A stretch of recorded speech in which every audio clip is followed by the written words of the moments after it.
Nah, di situ memang tempat terluas atau kerajaan jin terbesar di Nusantara. Jadi perlu sampai saat ini. Nah, itu salah satu pintu gerbang utama Gaib. Nah, yang satu lagi orang-orang yang mohon maaf ya, hatinya bersih, pikirannya jernih, jiwanya suci, maka dia akan mampu menembus pintu-pintu gua. 43 pintu gua nanti akan bisa ditembus. Kalau pasti banyak dari sahabat-sahabat yang nonton beranggapannya mungkin selama ini salah lah. Salah, orang salah. Banyak yang salah. Dijelaskan makanya tadi dibilang menambah wawasan sahabat ya. Jelas banyak yang di dalamnya ada emas nanti luasnya atau besarnya melebihi Freeport Papua. Nah, itu emasnya siapa? Nah, itu adalah emasnya salah satunya alam gaib itu. Berarti sebenarnya untuk Nirara Bidul itu muslim ya? Muslim, dia itu masuk kategori jin muslim, Mas. Kan banyak.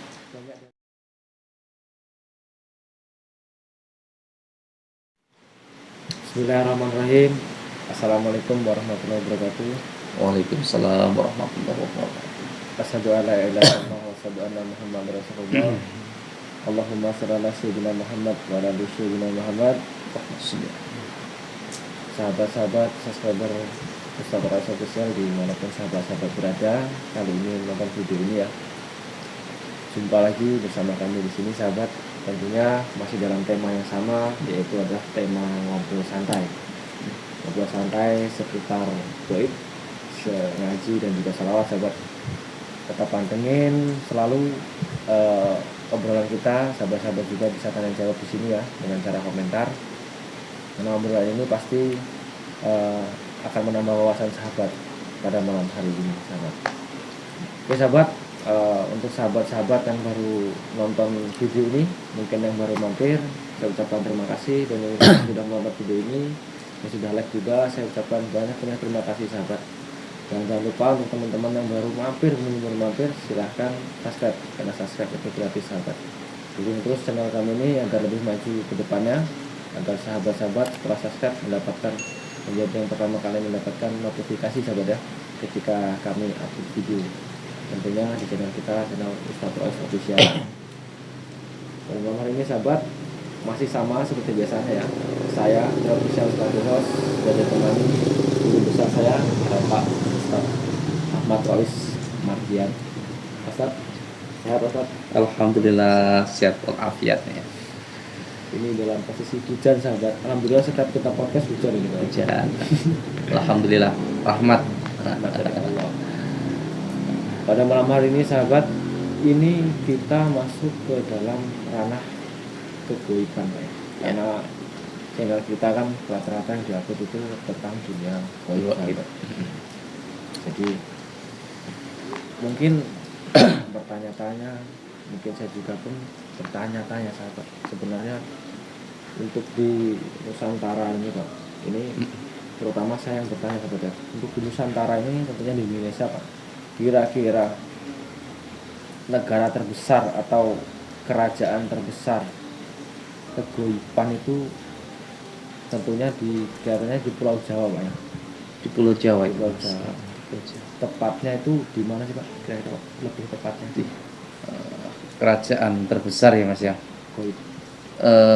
Jadi terkait kerajaan terbesar terkhusus di Jawa ya Mas ya. Jawa. Itu sebenarnya tidak hanya di Pulau Jawa Mas.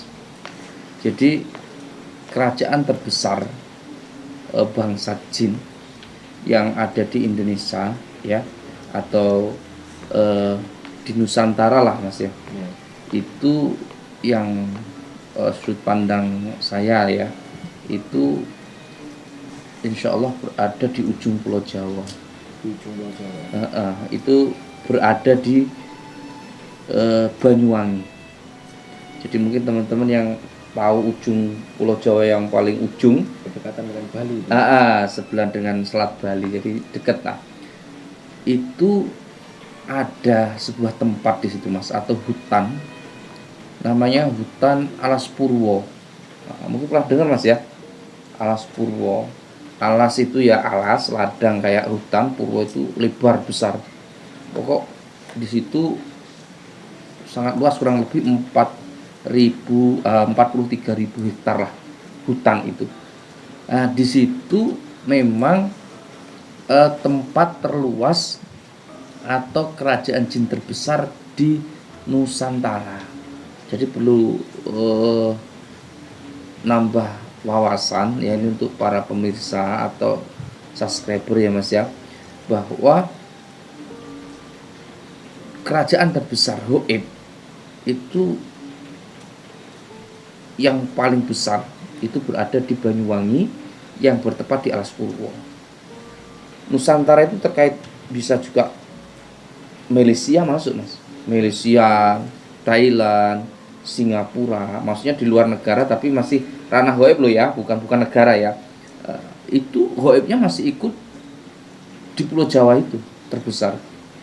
Loh Pak, terus bagaimana ada tempat-tempat misteri kayak Gunung Kawi, Gunung Merapi, terus Gunung Arjuna atau terutama di Jawa Tengah itu yang lebih mistis ya. Itu sebenarnya masih ada kaitan Mas, masih ada kaitan deretan, tapi pintu gerbang utama ya di pintu gerbang utama Hoib itu sementara ini tidak ada yang bisa mengalahkan, bahkan raja utamanya ya Mas ya, itu kerajaan besarnya bertempat di Banyuwangi itu, jadi di Alas Purwo itu Mas. Mungkin istana negara di situ Pak? Ya, termasuk istana negara. Bahkan gini Mas, di situ sebelum Alas Purwo itu ada sebuah gerbang, pintu gerbang Hoib ya, ini perlu diketahui buat para pemirsa yang ada di rumah ya. Nanti ketika kita dari Situ Bondo kalau nggak salah ya, arah jalur Pantura ya. Nanti ketika mau masuk ke Banyuwangi ada namanya Watu Dodol Mas, watu apa ya? Itu yang berada di tengah-tengah jalan. Tengah jalan itu tidak bisa digeser Mas. Jadi waktu itu ceritanya waktu pembuatan jalan lintas ya, itu batu besar kurang lebih tingginya 6-7 meter. Itu ketika mau disapator, mau diambil, mau digeret pakai alat apapun semuanya rusak Mas. Alatnya hanyut. Dan sampai saat ini, jadi nanti searching ya di YouTube ya atau di Google, cari aja Watu Dodol di Banyuwangi itu ikonnya Banyuwangi. Ketika mau masuk, batu itu ada di tengah jalan sampai saat ini. Nah itu salah satu pintu gerbang utama Hoib. Nah yang satu di situ, yang satu masih rahasia, nanti kita bahas ya. Jadi jangan dikira Watu itu sembarangan atau seperti halnya batu biasa berada di tengah jalan, enggak. Itu batu itu justru salah satu pintu gerbang utama Hoib kerajaan besar yang ada di Indonesia sampai saat ini. Ini banyak orang nggak tahu, makanya wajar ketika Banyuwangi itu menjadi mungkin banyak hal mistisnya sangat kuat Mas, karena kental sekali, karena gerbang utamanya satunya di khususnya di Asia ini berada di Jawa, paling ujung yaitu berada di Banyuwangi gitu Mas. Mungkin itu ya. Jadi pertanyaannya Mas tadi mana sih yang paling besar atau mungkin yang menjadi pusat utama ya, itu ya ada di Jawa, terutama di Alas Purwo gitu Mas. Alas Purwo itu hutan sih Mas, jadi kayak hutan belantara tapi sekarang menjadi apa ya, hutan lindung juga. Di situ juga banyak satwa, banyak binatang-binatang liar tapi dijaga itu sekarang. Tapi mistisnya juga banyak. Bahkan mohon maaf, di dalam gua itu ada kurang lebih insya Allah ya 43 gua. Gua itu di Alas Purwo itu hutan, tapi dalam hutan itu nanti bagi orang-orang yang mohon maaf ya, hatinya bersih, pikirannya jernih, jiwanya suci, maka dia akan mampu menembus pintu-pintu gua. 43 pintu gua nanti akan bisa ditembus. Kalau untuk saat ini yang masyhur namanya Gua Istana ya, seingat saya Gua Istana yang terkenal sebagai tempat petapa raja-raja terdahulu termasuk Bung Karno. Bung Karno dulu tapanya di Gua Istana yang berada di Alas Purwo itu Mas. Dari 43 gua itu Jarang sekali orang-orang bisa mampu menembus dengan bentuk atau wujud biasa tanpa ada kekuatan apa ya, hati yang bersih.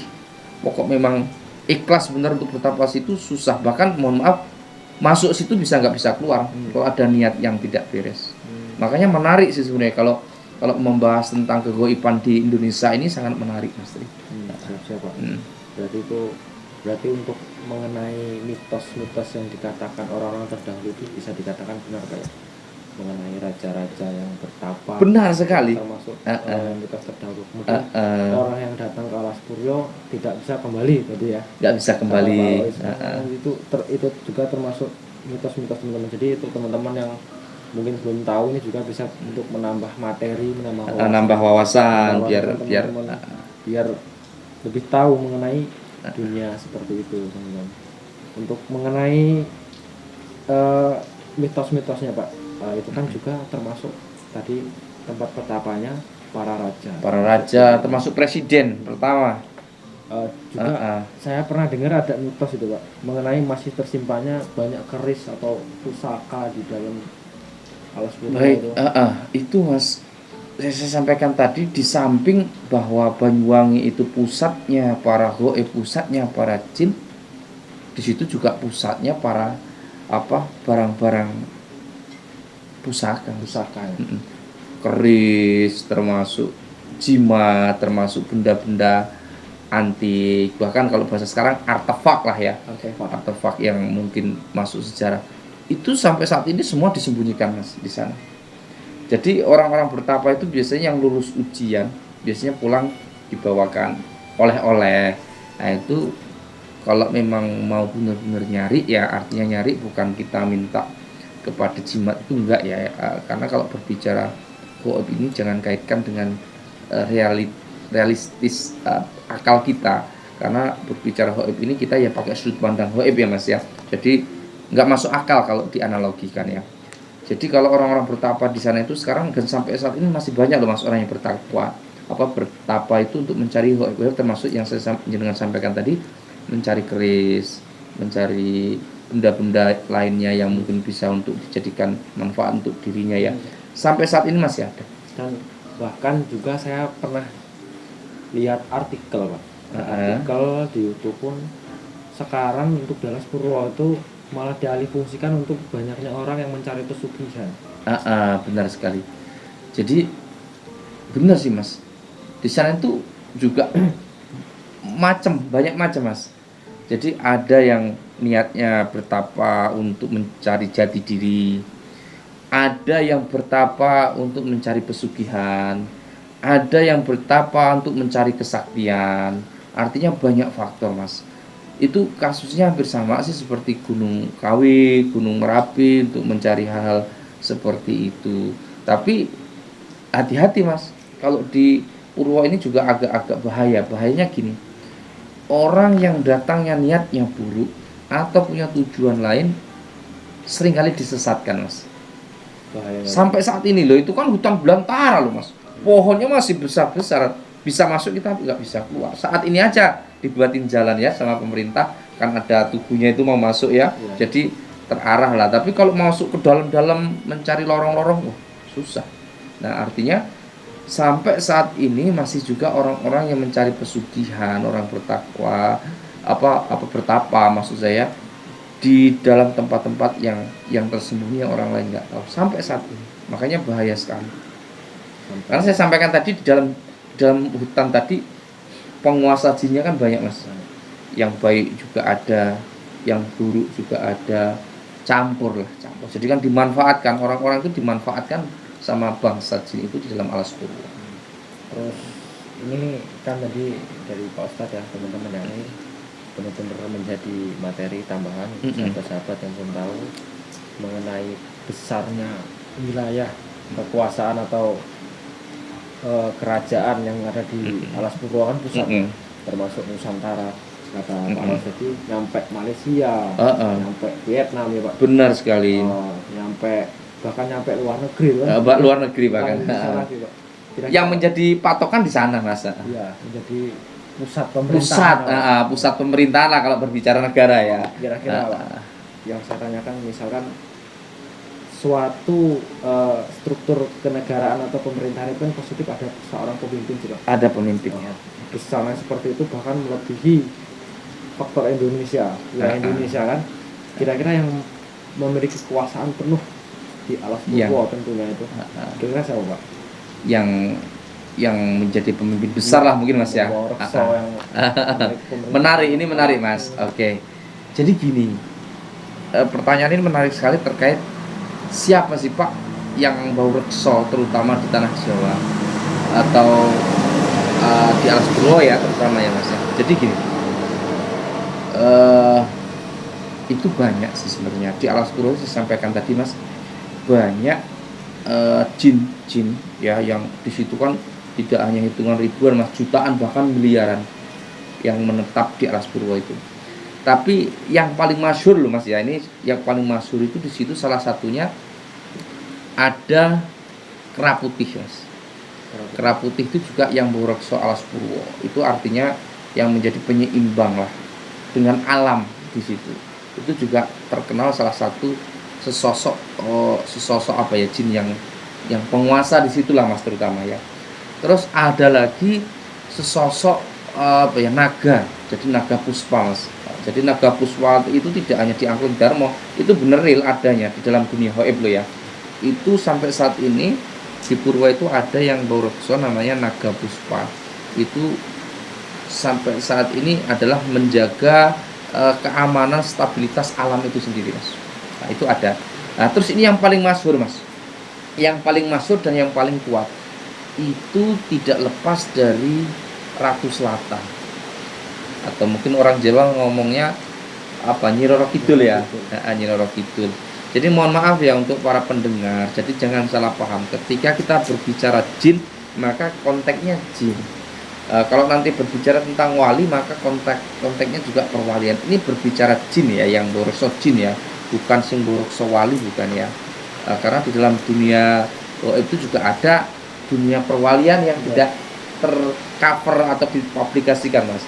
Di dunia jin juga ada sama gitu loh. Nah, kita berbicara tentang dunia jin. Jadi Nyi Roro Kidul inilah yang paling kuat Mas, yang paling penguasa sampai laut bagian selatan. Mungkin kalau kita tarik benang sampai mungkin Parangtritis ya Mas. Kalau di Jawa Tengah kan sangat familiar ya dengan hadirnya Nyi Roro Kidul ya. Nah, itu sampai terus kita tarik Jawa bagian timur sendiri sampai Banyuwangi, itulah yang menjadi penguasa utama atau yang selalu disanjung-sanjung.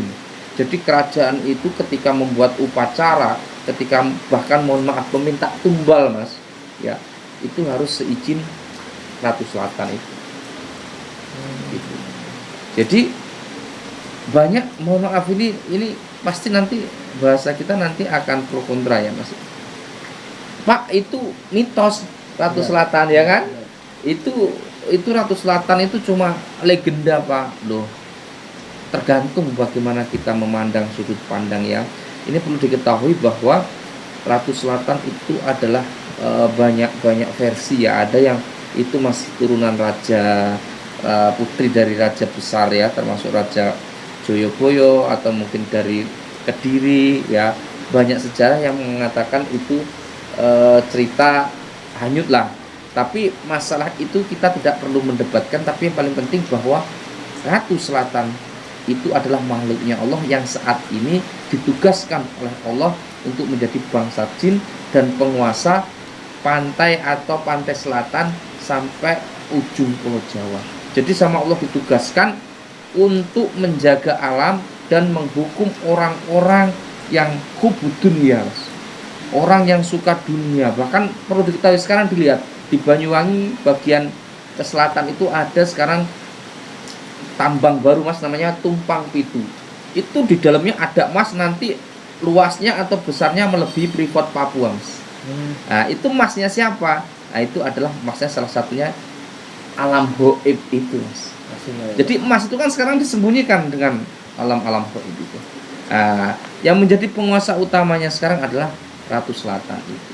Jadi kalau wah itu nggak mau ada Ratu Selatan itu legenda, nah itu siapa dulu yang berbicara.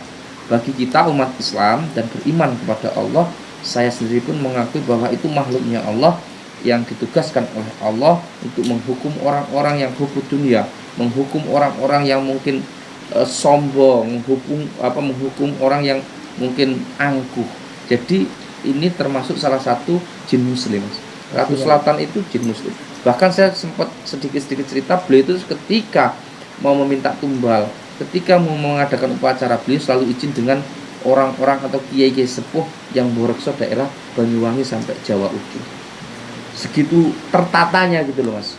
Makanya saya heran ketika ada orang, wah ini mitos, ini legenda, ya terserah monggo, tapi bagi kita itu ada sampai saat ini mas. Berarti sebenarnya untuk Nyi Roro Kidul itu muslim ya? Muslim, dia itu masuk kategori jin muslim mas. Kan banyak dari teman-teman kan yang menyampingkan bahwasanya benar kata Pak Ros tadi, banyak yang bilang itu dongeng, itu bukti belakang atau dibuat-buat segala macam. Memang kalau kita berbicara tentang akal sahabat ya, tentang akal itu memang nggak masuk akal. Nggak masuk akal. Sama kayak teman-teman kemarin yang komentar masalah kodam, kan ada ya, nggak percaya. Nggak perlu disebutkan. Nggak percaya. Biarkan, nggak apa-apa. Karena sudut pandang orang itu beda-beda mas. Sudut pandang orang itu bisa memahami, itu melihat bagaimana keluasan rohani kita, bagaimana melihat keluasan ilmu kita, bagaimana melihat keluasan pengalaman kita, bagaimana melihat keluasan di mana kita berdiri. Nanti kita akan lebih bijaksana mas. Nah sekarang herannya, tahu ilmu sedikit tentang agama menyalahkan orang, tahu tentang ilmu jin sedikit rupiah orang, ini caranya yang paling benar. Dia nggak tahu di mana di alas purwa itu ada apa, dia nggak tahu makhluknya Allah, jin yang satunya ini juga diciptakan oleh Allah, bentuknya seperti apa dia juga nggak tahu. Artinya kurang pengetahuan yang mungkin didikan guru spiritual ya mas, terutama akhirnya dia melihat sisi yang dia lihat saja, yang lain dia tidak tahu. Karena selama ini kan banyak teman-teman itu yang mengira yang berkaitan dengan Nyi Roro Kidul kan pesugihan. Tapi ya memang ada benernya mas pesugihan, tapi kan itu juga jin muslim loh. Memang tujuannya sama Allah ditugaskan untuk menghukum orang-orang yang hubud dunia tadi saya sampaikan. Dia gila dengan dunia mas. Kan nggak ada salahnya orang gila dengan dunia minta pesugihan dikasih sama Nyi Roro Kidul kan. Tapi setelah itu kan balik, diambil lagi nanti hisapnya. Jadi dia disuruh ngabdi, dia dijadikan suruh pembantu, dia dijadikan kodamnya Nyi Ratu Selatan kui. Jadi kan ditugaskan akhirnya balik kan gantian gitu. Dan ini yang paling menarik mas. Ini untuk ini sekalian kita berbicara tentang Ratu Selatan soalnya ya. Di dalam istana Ratu Selatan ini perlu diketahui buat teman-teman. Di dalam kerajaan Ratu Selatan itu ada sebuah masjid, yang masjid itu dipakai untuk ibadah kepada Allah Subhanahu wa Ta'ala. Nah nanti yang melihat ini biar berpikir sendiri mas, biar dikembangkan sendiri, terutama yang ahli spiritual loh ya. Kalau yang nggak ahli spiritual, komennya yang baik-baik saja. Mengenai Nyi Roro Kidul dan Ratu Selatan, sebenarnya untuk gambar-gambar yang sudah ada itu benarkah seperti itu Pak, untuk wujud daripada Nyi Roro Kidul? Kalau boleh dikatakan, kalau nggak boleh ya nggak apa-apa. Oke. Ini lebih menarik lagi ya, lebih dalam, lebih semakin malam semakin ya sebenarnya mas ya. Bagus. Seperti apa sih Pak wujudnya asli? Sebenarnya itu tergantung mas, tergantung bagaimana pikiran kita. Tapi memang ada wujud aslinya Ratu Selatan itu memang sesuai apa yang sebenarnya ada di lukis-lukis atau gambar itu mas. Ciri-cirinya pokok dia pakai kuda atau kereta kencana. Ya, dia itu pakai kereta kencana, pakai kuda, pokok ada kereta yang menarik kuda itu. Jadi yang di lukisan atau di gambar itu hampir sama persis. Nah, dia selalu jalan. Setiap ada acara dia selalu bawa pengikut. Di bawahnya itu banyak pengikut mas, ribuan. Jadi setiap jalan kemana beliau selalu dikawal oleh prajuritnya, penggawa-penggawanya. sosoknya yang jelas seperti apa Pak? Cantik, sama seperti manusia biasa. Jadi beliau juga cantik, bahkan beliau juga sopan. Yang ilmunya melebihi Pantai Selatan, beliau hormat. Bahkan sempat ngasih oleh-oleh atau kado bingkisan pada orang-orang yang berjuang menegakkan ilmu agama, atau yang berjuang terkait agama dengan ikhlas, tulus ikhlas ya. Jadi yang benar-benar kiai lah ya, itu sama beliau dihargai, berikan hadiah. Yang penting ilmunya di atasnya, tapi kalau di bawahnya ya dia nggak pernah menampakkan dirinya. Pasti dia itu ketika sowan di tempat siapapun, dia ditutup dengan kabut, Mas, kayak asap. Tapi ketika beliau ngakuin itu orang hebat, asapnya buka dengan sendirinya. Sowan seperti umumnya manusia, beliau hormat, dan beliau juga punya tata krama. Menarik kan Mas ya? Pasti banyak dari sahabat-sahabat yang nonton beranggapannya mungkin selama ini salah Pak. Salah, orang salah. Banyak yang salah. Dan makanya tadi dibilang menambah wawasan sahabat ya. Jelas banyak yang berpandangan negatif dengan Nyi Roro Kidul. Padahal kita tadi membahas tentang kerajaan goib. Tapi alhamdulillah bisa kena semua merata, benar-benar Mas. Maksudnya kan kita tahu semua Pak. Mudah-mudahan nanti bisa menambah wawasan gitu loh. Kalau memang kurang pas ya mohon maaf, nanti bisalah diskusi bareng ya Mas ya. Komentar. Komentar. Silahkan komentar. Kalau kurang pas komentarnya silahkan kemari. Ada juga kontak personnya di channel Generasi Sahabat. 24 jam online, juga admin online ya. Setelah itu kira-kira Pak, untuk pertanyaan lebih mendetail lagi Pak, masalah kembali ke Alas Purwo. Kembali ke Alas Purwo, katanya di sana banyaknya makhluk-makhluk yang berbentuk setengah manusia, setengah alam lain atau mungkin jin ya Pak ya. Yang mungkin dari perjanjian perkawinan antara manusia dengan jin itu kira-kira Pak bener adanya nggak sih Pak? Gitu ya. Jadi terkait gini Mas, apa itu sebenarnya masuk salah satu bangsa jin sebenarnya Mas. Itu udah ranahnya seperti masuk ke siluman.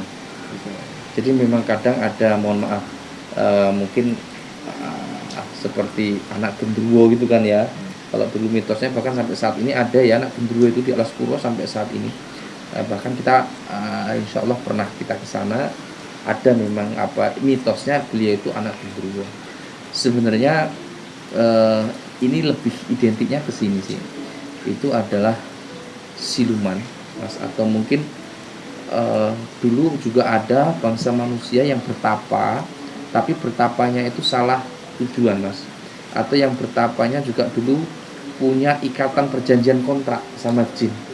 Jadi misalkan dulu mungkin dia minta kekayaan ya, setelah kekayaan diberikan, kontraknya udah habis, meninggal ya, beliau itu diambil untuk dijadikan prajurit di Alas Purwo misalkan. Nah maka dari itu kadang-kadang bentuknya pun dia kadang-kadang juga serupa manusia, kadang-kadang juga berupa binatang.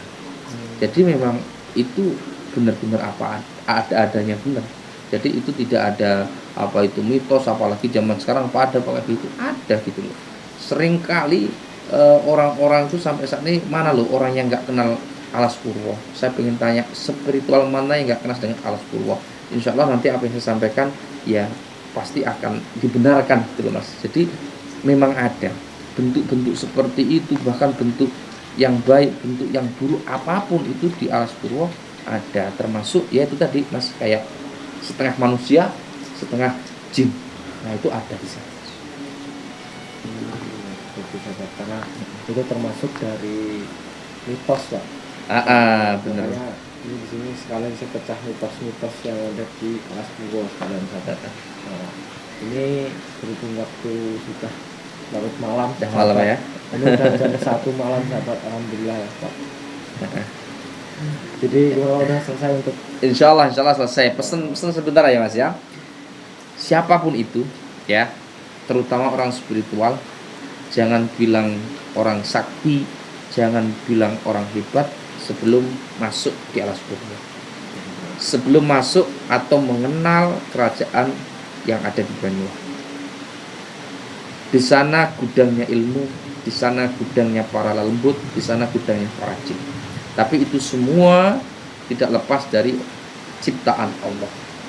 Itu semua adalah ciptaan Allah yang ditugaskan untuk menjaga alam yang ada di sini. Jadi tetap kita ikhtiar, tetap kita percaya seperti itu. Jangan pernah kita justru mentiadakan atau menghilangkan. Tetap apapun itu minta kepada Allah Subhanahu wa taala. Kekuatan yang paling hebat tetap kekuatan Allah Subhanahu wa taala. Tapi jangan sekali-kali meremehkan. Jangan sekali-kali kita meremehkan yang ada di alas purwo itu rendah. Yang ada di alas purwo itu hanya ciptaan biasa. Nah, nanti ketika kita pengen lebih tahu dalam, maka masuklah di dalam dunia itu, maka kita akan tahu luasnya samudra, kita akan tahu luasnya ilmu, kita akan tahu luasnya ilmu gaib yang ada di situ. Jadi nanti kita lebih tahu lebih dalam lagi ketika kita akan benar-benar membuktikan sejatinya apa yang ada di tanah Jawa itu. Mungkin itu, mudah-mudahan apa yang saya sampaikan nanti memberikan manfaat, menambah wawasan bagi orang yang mungkin belum tahu. Dan ketika saya menyampaikan banyak salahnya, saya mohon maaf yang sebesar-besarnya. Oke sahabat, karena waktu kita malam sahabat ya. Alhamdulillah Pak untuk informasinya sangat luar biasa. Semoga sahabat-sahabat yang ada di rumah yang nonton video ini bisa menerima dengan legowo ya untuk informasinya, karena ngobrol santai ya, namanya ngobrol santai kita berbagi informasi dengan cara santai, ngobrol-ngobrol. Sahabat kalau kurang paham atau ada yang ingin ditanyakan silahkan tanyakan di kolom komentar sahabat ya. Oke sahabat, karena waktu sudah malam Pak, terima kasih atas informasinya yang disampaikan ke para teman-teman. Saya di sini berofisial selaku host dan bersama para official bersama dengan kru yang bertugas mohon pamit undur diri. Allahumma fiq ila komentarik. Assalamualaikum warahmatullahi wabarakatuh. Waalaikumsalam warahmatullahi wabarakatuh.